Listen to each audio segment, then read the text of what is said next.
it makes absolutely no sense to me. You're reading this last page of the Old Testament about John the Baptist. I'll read the whole chapter to you because this is nonsense. That you wicked Christians can't get this through your head. For behold, the day comes that shall burn as an oven, and all the proud, yea, all that do wickedly shall be stubble, and the day that comes shall burn them up, says Jehovah of hosts, and it shall leave them neither root nor branch. That's what Yeshua was talking about. How they get thrown into the fire, the branches. All right? But unto you that fear my name, this is Jehovah, that fear his name. Remember the prayer that we're supposed to pray? Our Father who art in heaven, hallowed be thy name, sanctified be thy name. But unto you that fear my name shall the Son of Righteousness arise with healing in his wings, and you shall go forth and grow up as the calves of the stall. Okay? So here's a promise that God has to people who fear his name. And remember, we're going to get hated for his name's sake. And you all got his name wrong, and the whole Bible prophesied this was going to happen, including the Messiah himself in John 5:42 and 43. And he gives you the reason, because you guys reject the 10 Commandments. You say you're born of the Spirit, and you can't even understand the spiritual things. And you shall tread down the wicked, and they shall be ashes under the soles of your feet in the day that I shall do this, says Jehovah of hosts. This is the Almighty God that sent his Son to teach us the 10 Commandments. And you Christians are shutting the door for everybody. Unbelievable. Remember ye the law of Moses, my servant, which I commanded him unto him in Horeb for all of Israel with the statutes and judgments. All right. Now let's go to Ephesians chapter 2, verses 10, even 12. The covenants of promise that God before ordained that we should walk in them. Unbelievable. Behold, I will send you Elijah the prophet before the coming and great and dreadful day of Jehovah. That's, not a good day. Woe to you that desire the day of the Lord, though. To what end is it for you? Amos 5:18. And he hates your feasts and your sun god day. It's right in prophecy. What's wrong with you?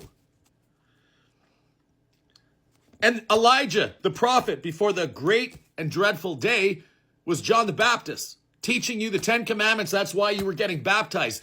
The rock of Horeb is where they got the 10 Commandments. That's why you get baptized. It's a spiritual thing. Keeping the 10 Commandments is getting baptized. And you get baptized in the Father's name, which is Jehovah. And he shall turn the hearts of the fathers to the children, and the hearts of the children to their fathers, which is the 5th commandment, to honor your mother and father in the Lord, which is a commandment that is the first one with promise, which is everlasting life. Paul and Yeshua told you to do that. It's the first commandment with promise. It's the covenants of promise. You shut the doors, you wicked Christians. And he shall turn the hearts of the fathers to the children, the hearts of the children to their fathers, lest I come and smite the earth with a curse, which is the tribulation. That's a breakdown of 6 verses in chapter 4. And you wicked Christians can't even understand that? Well, that's because God gave you up to a strong delusion then. Because you got the Antichrist sitting in your heart, right there in your temple, claiming that he is God. And you're so stubborn about your theology. Professing yourselves to be wise, you became fools. You might want to read chapter 1 of Romans. Even chapter 2. Those who are justified are the doers of the law. That doesn't mean you keep 613 commandments. Sacrificial law has nothing to do with us.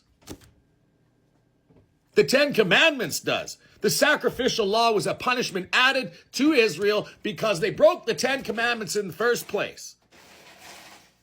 The Messiah was prophesied to come, teach us the 10 commandments, magnify the law and make it honorable. Isaiah 42. How do you people run away from that? And it's specifically written to the Gentiles are going to wait for his law. And he's going to magnify the law and make it honorable. You know what a magnifying glass does, right? Then you can see clearly. He told you to keep the 10 commandments if you choose to enter into life. So all you people are choosing death. That's what's going on right now. And why don't you care about your children? And he shall turn the heart of the fathers to the children, and the hearts of the children to their fathers, lest I come and smite the earth with a curse.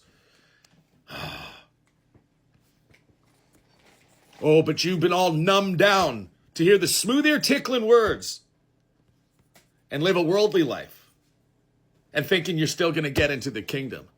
Because you don't know the difference between sacrificial law and the covenants of promise. My good Lord. He wasn't joking about you people in the Song of Moses, an end days prophecy against you. I fear for you.